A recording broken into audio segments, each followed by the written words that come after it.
اللہ اکبر اللہ اکبر اللہ اکبر لا الہ الا اللہ۔ السلام علیکم ورحمۃ اللہ وبرکاتہ۔ نحمدہ ونصلی علی رسولہ الکریم، اما بعد۔ سامعین کرام، آج الحمدللہ 20ویں تراویح مکمل ہوئی، جس میں 24واں پارہ الحمدللہ پورا پڑھا گیا۔ ارشاد ربانی ہے، ابتدائی آیت ہے، فَمَنْ أَظْلَمُ مِمَّنْ كَذَبَ عَلَى اللَّهِ وَكَذَّبَ بِالصِّدْقِ إِذْ جَاءَهُ أَلَيْسَ فِي جَهَنَّمَ مَثْوًى لِلْكَافِرِينَ۔ اس سے بڑھ کر ظالم کون ہو سکتا ہے جو اللہ تبارک و تعالیٰ پر جھوٹ لگائے اور سچی بات کو جھٹلائے۔ ایسے لوگوں کا ٹھکانہ کیا جہنم نہیں ہے؟ یعنی حقیقت میں ایسے لوگوں کا ٹھکانہ جہنم ہے۔ اور حق کی تصدیق کرنے والوں کا انعام، یعنی حق بات کو ماننے والوں کا انعام اللہ تبارک و تعالیٰ کے پاس ہے۔ اپنے بندوں کے لیے اللہ تبارک و تعالیٰ کی مدد کافی ہے۔ الیس اللہ بکاف عبدہ، کیا اللہ تعالیٰ اپنے بندے کو کافی نہیں ہے؟ واقعتاً کافی ہے۔ اللہ تبارک و تعالیٰ نے قرآن سب ہی انسانوں کی ہدایت کے لیے نازل فرمایا ہے۔ یہ بات ہمیں جاننی چاہیے کہ قرآن صرف مسلمانوں کی کتاب نہیں ہے، بلکہ تمام ہی انسانوں کے لیے اللہ تبارک و تعالیٰ نے اس کتاب کو نازل فرمایا ہے۔ چاہے وہ کسی بھی مذہب سے تعلق رکھتے ہو، سب کی ہدایت اور رہبری کے لیے یہ قرآن کریم ہے۔ جو سیدھی راہ اختیار کرے گا وہ اپنے فائدے کے لیے کرے گا، اور جو راہ سے بھٹک جائے گا اس کے بعد بھٹکنے کے وبال خود اسی پر ہوگا۔ پیغمبر صلی اللہ علیہ وسلم پر اس کی کوئی ذمہ داری نہیں ہے۔ کوئی اگر راہ راست سے بھٹک جاتا ہے، کوئی غلط راہ اختیار کرتا ہے، گناہ اور نافرمانی کے راستے پر چلتا ہے، تو وہ خود اپنا ہی نقصان کرتا ہے، اپنی ہی کلاڑی اپنے پاؤں پر مار رہا ہے۔ کیا لوگ نہیں جانتے کہ رزق کی تنگی اور کشادگی سب اللہ تبارک و تعالیٰ کی طرف سے ہے؟ یعنی اگر اللہ تبارک و تعالیٰ کسی کے رزق کو تنگ کرنا چاہے، خدا کی قسم دنیا کی پوری طاقت مل کر بھی اس کو رزق نہیں عطا کر سکتی۔ اور اگر اللہ تبارک و تعالیٰ کسی کو رزق دینا چاہے تو پوری دنیا کی طاقت، تمام انسان اور جنات مل کر بھی انسان کے رزق کو چھین نہیں سکتے۔ آج اللہ تبارک و تعالیٰ نے کیسی مصیبت میں انسانوں کو مبتلا کیا ہے کہ کبھی کسی نے سوچا بھی نہیں تھا، کسی کے وہم و گمان میں بھی نہیں تھا۔ ایسی مصیبت آن پڑی کہ اب انسان ہار چکے ہیں۔ بڑی بڑی ٹیکنالوجی والے، بڑی بڑی کنٹریاں، بڑے بڑے عقل مند دانشوران، ایسی عقلیں رکھنے والے کہ جن کی دنیا میں طوطی بجتی تھی، لوگوں کے اندر اس کا شہرہ تھا، ان کے نام دیے جاتے تھے۔ اٹلی کتنا بڑا ملک ہے، ٹیکنالوجی میں سب سے آگے۔ امریکہ، فرانس اور چین، بڑے بڑے ممالک، سب اللہ تبارک و تعالیٰ کے سامنے ہار چکے ہیں۔ سب ٹیکنالوجی ہماری بیکار ہو گئی، کوئی علاج میسر نہیں ہو سکتا۔ اس لیے میرے بھائیوں، اللہ تبارک و تعالیٰ ہی کی طرف رجوع کرنا چاہیے۔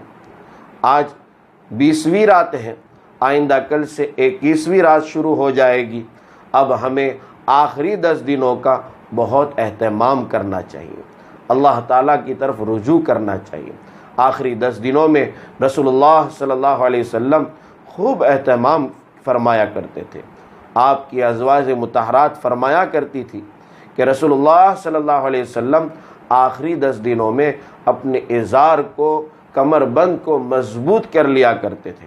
مطلب یہ کہ آپ بستر پر بالکل نہیں آتے تھے اور پوری رات عبادت میں گزارتے تھے۔ واہ رے واہ میرے بھائیوں اور دوستوں، ہم غفلت میں جی رہے ہیں، اور وہ آقا جن کے بارے میں اللہ تبارک و تعالیٰ نے یہ خوشخبری دی ہو کہ ہمارے پیغمبر، آپ کی تو پچھلی اور اگلی تمام خطائیں معاف ہیں، آپ تو بخشے بخشائے ہیں، آپ کو تو بخشش کا مژدہ اور خوشخبری عطا کی ہے، پھر بھی رسول اللہ صلی اللہ علیہ وسلم پوری رات عبادت کیا کرتے تھے، اور اتنی عبادت کیا کرتے تھے کہ آپ کے پاؤں اور قدم مبارک پر ورم آ جاتا تھا، سوجن آ جاتی تھی۔ لیکن ہم ہیں کہ آج ایسے حالات میں بھی غفلت میں پڑے ہیں، اس لیے بیدار ہونا چاہیے، عبادت میں اور بندگی میں لگنا چاہیے، اور اللہ کی طرف رجوع کرنا چاہیے۔ وہی اللہ ہے کہ اس بیماری کو ٹال سکتا ہے، اس کے علاوہ کسی کی طاقت نہیں کہ بیماری کا مقابلہ کر سکے۔ منکرین اب بھی توبہ کر لے اور اللہ کے فرما بردار بندے بن جائیں۔ اللہ غفور رحیم ہے، اس کی رحمت سے مایوس نہ ہو۔ اس کے بعد سورہ مومن شروع ہوتی ہیں۔ قرآن مقدس خدا تبارک و تعالی عزیز و علیم کی طرف سے نازل شدہ ایک کتاب ہے۔ اللہ گناہ بخشنے والے، توبہ قبول کرنے والے اور سخت سزا دینے والے ہیں۔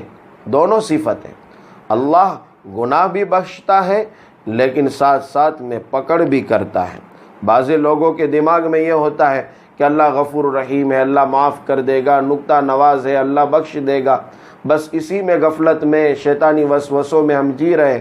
لیکن یاد رکھے کہ اللہ غفور کے ساتھ ساتھ پکڑنے والا بھی ہے۔ جس پارے کی تلاوت آج ہوئی ہے اس کے آخری صفحے پر یہ آیت ہے، ان ربک لذو مغفرۃ وذو عقاب علیم، یقیناً آپ کا پروردگار مغفرت کرنے والا بھی ہے اور دردناک سزا دینے والا بھی ہے۔ دونوں چیزیں ہیں۔ جو لوگ نیکی لے کر آئیں گے ان کو اللہ تبارک و تعالی نوازے گا، اور جو گناہ لے کر آئیں تو اللہ تبارک و تعالی کی پکڑ بھی ہے جس سے کوئی بچ نہیں پائے گا۔ اللہ تبارک و تعالی قدرت والے ہیں، اس کے سوا کوئی خدا نہیں، اس کے پاس سب کو جانا ہے۔ لا الہ الا ہو الیہ المصیر۔ آیات قرآنیہ میں کفار جھگڑا کرتے ہیں، مسلمانوں کو ان کی وقتی شان و شوکت کے فریب میں نہیں آنا چاہیے۔ یعنی وقت، ان کے پاس ابھی وقت ہے، ان کے پاس طاقت ہے، سب کچھ ہے، تو ان کے فریب میں نہیں آنا چاہیے۔ کفار بالآخر ہماری گرفت میں آئیں گے اور جہنم کا ایندھن بنیں گے۔ اللہ فرماتے ہیں کہ ان قریب وہ ہمارے پکڑ میں اور گرفت میں آئیں گے اور جہنم کا ایندھن بنیں گے۔ اے مسلمانوں، تم اللہ کو پکارو اور شرک سے بچے رہو، خواہ تمہارا یہ عمل کافروں کو کتنا ہی برا کیوں نہ لگے، کتنا ہی ناپسند کیوں نہ لگے۔ اللہ تبارک و تعالی اپنے پیغمبروں کو اس لیے بھیجتا ہے کہ لوگ خبردار ہو جائیں اور سخت دین سے ڈریں۔ جب ان سب کا کیا کرایا ان کے سامنے کھول کر رکھ دیا جائے گا، سب ظاہر باہر آ جائے گا۔ جو کچھ بھی کیا ہے، بند کمروں میں گناہ کیے وہ بھی سامنے آ جائیں گے، برشر عام کیے وہ بھی سامنے آ جائیں گے۔ اللہ تبارک و تعالی سب کے گناہ کھول کر رکھ دے گا۔ وہ انصاف کا دن ہوگا اور ہر شخص اپنے کیے کا بدلہ پائے گا۔ کسی پر کوئی ظلم نہ ہوگا، وہاں نافرمانوں کا نہ کوئی دوست ہوگا، نہ شفاعت کرنے والا کوئی ہوگا۔ اللہ تبارک و تعالی ارشاد فرماتے ہیں، ہم اپنے پیغمبروں کو بھی اور ان پر ایمان لانے والوں کو بھی اس دنیا میں مدد فرماتے ہیں اور قیامت کے دن بھی مدد فرمائیں گے۔ اس لیے بہتر یہی ہے کہ لوگوں اللہ تبارک و تعالی کی پناہ مانگو۔ یاد رکھو، اندھا اور دیکھنے والا برابر نہیں ہو سکتے۔ ایک آدمی دیکھتا ہے، ایک آدمی اندھا ہے، نابینا ہے، دونوں برابر نہیں ہو سکتے۔ اسی طرح ایماندار اور بدکار برابر نہیں ہو سکتے۔ ایک آدمی ایماندار ہے، دوسرا اس کے مقابلے میں بدکار ہے، یہ دونوں برابر کیسے ہو سکتے ہیں؟ مگر لوگ کم ہی سمجھتے ہیں۔ اس کے بعد سورہ حامیم سجدہ شروع ہوتی ہیں۔ ارشاد باری تعالیٰ ہے کہ سمجھداروں کے لیے قرآن مجید اچھے اعمال کی وجہ سے خوشخبری دینے والی کتاب ہے۔ کوئی اچھے اعمال کر رہے ہیں ان کے لیے خوشخبریاں ہیں، اور برے اعمال کی سزا کا خوف دلانے والی کتاب ہے۔ کوئی برے اعمال کر رہے ہیں تو ان کو ڈر اور خوف دلانے والی کتاب ہے۔ اے نبی جی صلی اللہ علیہ وسلم، لوگوں کو بتا دیجئے کہ میں تم ہی جیسا ایک بشر ہوں، لیکن فرق یہ ہے کہ مجھ پر اللہ تبارک و تعالیٰ کی وحی نازل فرمائی جاتی ہے۔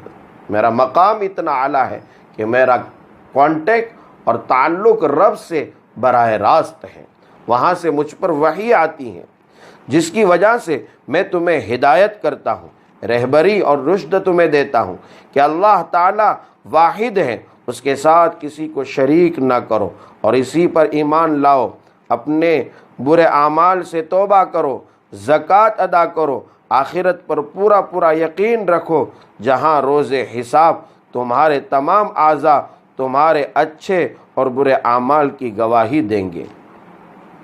جس دن روز حساب ہوگا، ہمارے ہی اعضاء، ہمارے ہی جسم کے پارٹس، ہماری باڈی کے ایک ایک حصے ہمارے خلاف گواہی دیں گے۔ اگر ہاتھ سے ہم نے کوئی گناہ کیا ہے تو ہاتھ ہمارے خلاف کھڑا ہوگا، وہ گواہی دے گا۔ زبان پر مہر لگ جائے گی، جیسے سورہ یاسین میں آیا، الیوم نختم علی افواہہم وتکلمنا ایدیہم وتشہد ارجلہم۔ یہ جو گواہیاں ہیں کہ منہ پر مہر مار دیں گے ہم، پھر اب باتیں ہوگی ان کے ہاتھوں سے، ان کے پاؤں سے، ان کی آنکھوں سے، ان کے کانوں سے۔ روزے کے ایام چل رہے ہیں، پھر بھی ہم گناہ کے آلات نہیں چھوڑ رہے، پھر بھی ہم گانے سننا نہیں چھوڑ رہے، پھر بھی ہم فلمیں دیکھنا نہیں چھوڑ رہے، پھر بھی ہم گناہ کے کام نہیں چھوڑ رہے، پھر بھی ہم زبان کا غلط استعمال نہیں چھوڑ رہے، پھر بھی ہم غلط سوچوں میں پڑے ہوئے ہیں۔ خدا کی قسم کل یہ تمام ہمارے اعضاء ہمارے خلاف کھڑے ہوں گے۔ یہ قرآن کی گواہی ہمارے سامنے۔ اے مسلمانوں، اگر شیطان تمہیں برائی پر اکسائے تو اللہ کی پناہ مانگ لیا کرو۔ اعوذ باللہ من الشیطان الرجیم۔ بار بار ہم اسی لیے پڑھتے ہیں کہ شیطان جو وسوسے ڈال رہا ہے، شیطان جو ہمیں اکسا رہا ہے، جو بہکا رہا ہے، اس سے ہم بچ جائیں۔ یہی ایک راستہ ہے کہ ہم اللہ کی پناہ چاہیں شیطان مردود سے۔ وہ سب کچھ سنتا ہے اور سب کچھ ہی جانتا ہے، یعنی اللہ تبارک و تعالی سب کچھ سنتا ہے، سب جانتا ہے، ہم کیا کرتے ہیں سب اللہ تبارک و تعالیٰ کو پتہ ہے۔ اور اللہ تبارک و تعالیٰ ہی عبادت کے لائق ہے، اسی کی ذات صرف عبادت کے لائق ہے۔ عبادت ہم کریں تو صرف اللہ کی ہی کرے، اللہ کے سوا کسی کی عبادت اور بندگی نہیں۔ اللہ تبارک و تعالیٰ کہنے سننے سے زیادہ عمل کرنے کی توفیق عنایت فرمائے، اور آخری 10 راتیں اور 10 دن باقی ہیں، اس کی قدر کرنے کی توفیق عنایت فرمائے، اور شب قدر کی تلاش کرنے کی ہمیں توفیق میسر فرمائے۔ غفلت اور برے کام سے اللہ ہماری حفاظت فرمائے۔ وآخر دعوانا الحمدللہ رب العالمین۔